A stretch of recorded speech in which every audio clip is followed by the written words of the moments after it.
Pemirsa, gerakan masyarakat sipil internasional kembali bersatu untuk memperjuangkan kemanusiaan dan kemerdekaan Palestina. Sebuah gerakan bernama Global Sumut Flotilla akan segera berlayar ke Gaza dengan harapan dapat mendobrak blokade Zionis Israel di jalur Gaza yang telah mencegah masuknya bantuan kemanusiaan bagi masyarakat sipil Palestina. Lantas bagaimana perkembangan perjalanan Global Sumut Flotilla hingga hari ini dan apa partisipasi Indonesia di dalamnya? Kita akan lihat dalam grafis yang sudah kami siapkan untuk Anda pemirsa, di mana Global Sumut Flotilla ini adalah inisiatif dari warga masyarakat dunia untuk bisa menembus blokade yang diberlakukan Israel terhadap jalur Gaza. Kata sumut ini sebetulnya berasal dari bahasa Arab pemirsa. Artinya dalam bahasa Indonesia adalah bisa berarti ketahanan, ketabahan dan juga keteguhan. Ini menjadi suatu frasa dan juga simbol perlawanan secara damai untuk membela masyarakat Palestina. Nah, para relawan ini juga mereka tidak bersenjata dan perjalanan mereka dinyatakan sepenuhnya telah mematuhi dan dilindungi oleh hukum internasional. Dan Global Sumut Flotilla bukanlah yang pertama kali di tahun 2025 ini, karena sejak 2008 terhitung sudah 38 kali upaya pelayaran kemanusiaan untuk menembus blokade Zionis terhadap Gaza demi memberikan bantuan. Lalu apa yang melatar belakangi gerakan ini pemirsa, dan bagaimana awal mula terbentuknya Global Sumut Flotilla? Global Sumut Flotilla lahir pada bulan Juli 2025 ini pemirsa, jadi memang belum begitu lama tapi pergerakannya sangat cepat, di mana gerakan ini merupakan respon atas genosida yang terus berlangsung di Gaza. Global Sumut Flotilla juga dimotori oleh aliansi sipil, di mana mereka kerap mengkritik kegagalan pemimpin dunia dalam bertindak tegas terhadap tindakan brutal Israel di Gaza. Bukan hanya melakukan serangan, Israel ini juga memblokade Gaza sejak tahun 2007 lalu pemirsa, di mana kondisi Gaza pun semakin parah sejak tanggal 7 Oktober 2023 lalu, hampir 2 tahun ini pemirsa, di mana kematian masyarakat sipil terjadi akibat serangan rudal, serangan darat, atau bahkan yang tewas karena kelaparan dan kurangnya sumber daya medis. Nah, akibat blokade ini pun pemirsa, sekitar 80% berdasarkan catatan PBB, 80% penduduk Gaza pun harus bergantung sepenuhnya pada bantuan kemanusiaan. Bagaimana bantuan itu bisa sampai kalau kemudian blokade semakin dirapatkan oleh Israel? Global Sumut Flotilla pun bukan hanya gerakan hari ataupun gerakan dari satu bangsa saja pemirsa, tapi tercatat ada 44 negara yang ikut serta dalam Global Sumut Flotilla, dan juga ada sebanyak 50 kapal yang dikerahkan untuk menembus blokade ke Gaza. Latar belakang dari relawan ini juga beragam, mulai dari para aktivis, tenaga medis, lalu ada pengacara, pemuka agama, para artis atau public figure, kemudian jurnalis, salah satunya dari Metro TV pemirsa, insinyur, bahkan juga ada anggota parlemen dari Italia yang turut bergabung dalam Global Sumut Flotilla. Salah satu anggota Komite Global Sumut Flotilla asal Brasil, yaitu Thiago Avila, ia menyebut bahwa gerakan ini setidaknya telah diikuti atau terdaftar ada sebanyak 15.000 relawan. Lalu bagaimana kontribusi atau peran Indonesia di dalamnya? Tentu peran penting Indonesia ini begitu krusial pemirsa dalam Global Sumut Flotilla ini.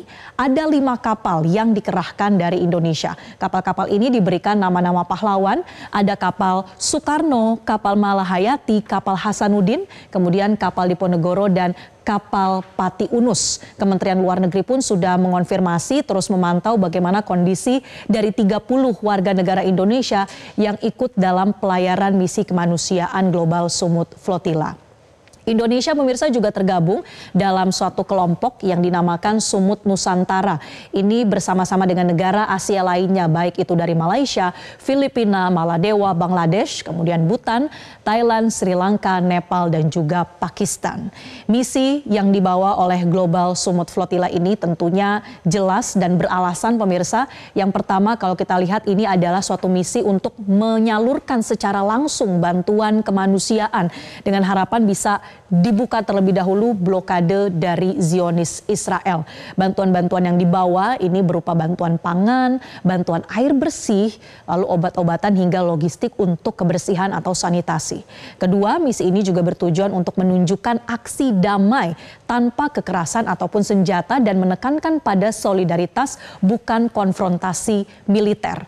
Ketiga, tujuan Global Summit Flotilla ini ingin memberikan tekanan atau pressure kepada global, terutama pada pemimpin-pemimpin negara dan organisasi internasional yang memang kerap kali menimbulkan adanya kekecewaan karena kurang bisa memberikan ketegasan pada Israel.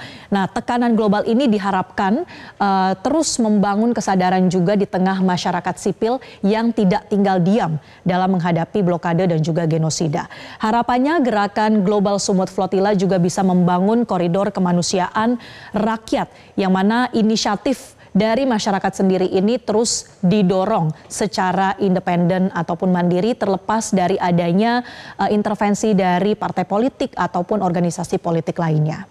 Lalu sudah sampai di mana pemirsa pelayaran Global Summit Flotilla? Tadi kita lihat ada laporan dari rekan kami di Tunisia karena memang per hari ini konvoi pertama dari Barcelona Spanyol dengan sekitar 20 kapal ini baru saja tiba di Tunisia. Jadi yang berangkat pertama walaupun belum langsung ke Gaza ini pada 31 Agustus kemarin pemirsa.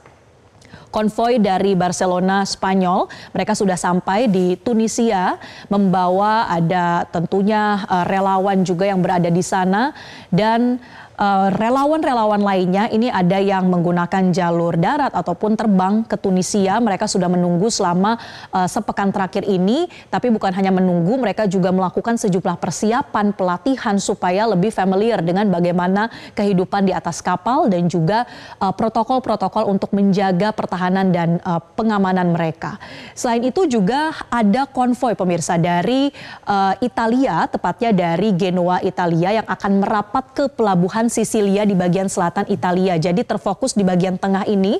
Lalu dijadwalkan nanti pada tanggal 10 September 2025 konvoi dari Tunisia ataupun dari Italia ini akan bergerak atau berlayar ke Gaza.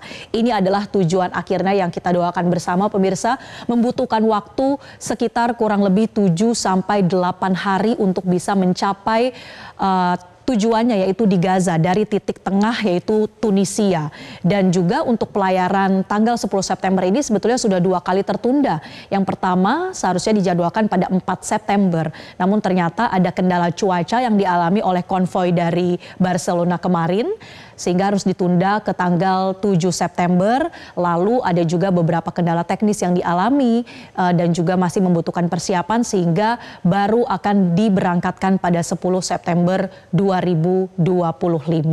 Tentu apapun hasil akhirnya nanti pemirsa, karena pelayaran ini bukan tanpa tantangan. Sudah ada pernyataan sebelumnya dari pihak Israel bahwa mereka menganggap para relawan ini bahkan sebagai teroris yang akan diintersep atau akan dihadang kedatangannya oleh Zionis Israel. Tapi kita harapkan perjalanannya bisa lancar karena sudah lebih dari 62.000 masyarakat di Gaza yang tewas selama 2 tahun terakhir ini. Jutaan lainnya terpaksa mengungsi dan juga ratusan ribu lainnya ini dalam kondisi luka-luka. Jelajahi cara baru mendapatkan informasi. Download Metro TV Extend sekarang.